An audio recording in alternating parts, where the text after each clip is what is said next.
Thank you for joining us for our Word of the Day. This morning, as we're continuing through the Bible, we're going to look at the book of 1 John. The book of 1 John is a very interesting book in that we really don't know who the author is.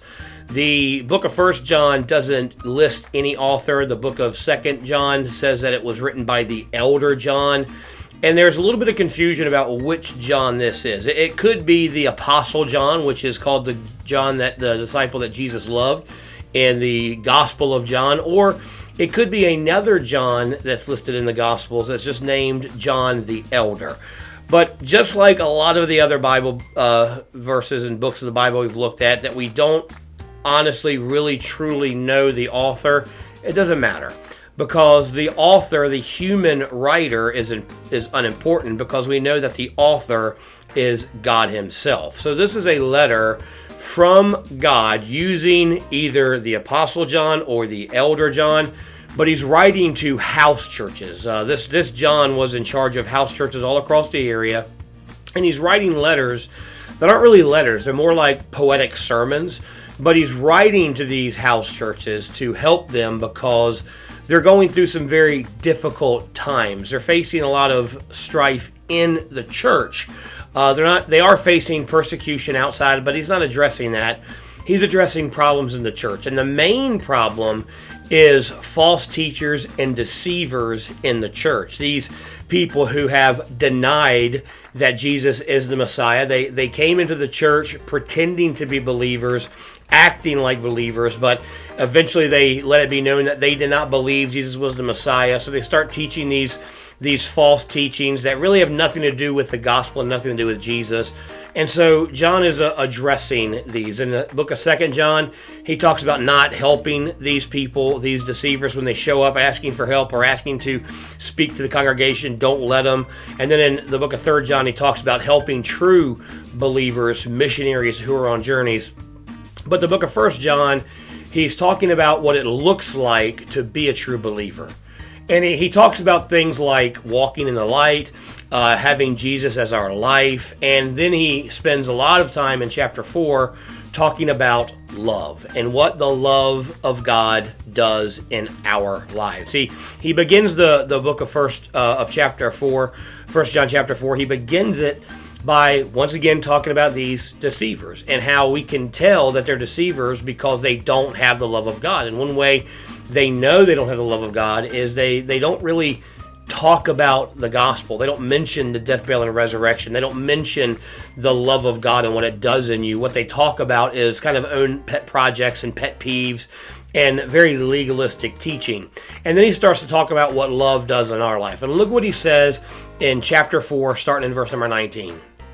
We love him because he first loved us. Now, if you've ever been in church any amount of time, or you've been a believer for any amount of time, you're probably familiar with this verse. You know, it's one of the shortest verses in the Bible. It's very easy to memorize, but it's a very powerful verse. It really talks about what God's love does for us. Now, I know in most translations, the one I read, it says we love him because he first loved us. But if you look at it in the Greek, the word him there really doesn't talk about we love a specific person. It's not we love God because he first loved us, though that's true. It really gives the inclination, the connotation that we love people. We love others. We love because he first loved us. The love of God in your life changes everything about you. It changes how you relate to people. It changes how you treat people. It changes how you see people and how we interact with people. Because remember, when Jesus was on the earth, he's asked by a lawyer, a Pharisee trying to trip him up, what's the greatest commandment? What's the most important commandment? Because, of course, in the Old Testament, they had the 10 Commandments, obviously. But then you had the law that was given in Deuteronomy and Leviticus and Numbers. And it's just there's hundreds of commandments that God gave Israel to follow that encompassed every aspect of their life. There were laws about planting crops. There were laws about what fabrics to wear. There were laws about all kinds of things. And now the point of the law wasn't to get them salvation or help them earn salvation, but was meant to show them that they could never earn salvation. They could never be good enough to earn the righteousness of God. And so this Pharisee, he asks Jesus, says, hey, we've got all these laws, plus the Pharisees had come up with thousands and thousands of extra biblical laws that they said you had to obey to please God. And so he's like, what's the most important commandment? What's the most important thing for me to follow? And remember what Jesus said? He said, love God with all your heart, all your mind, all your soul, and love others as yourself.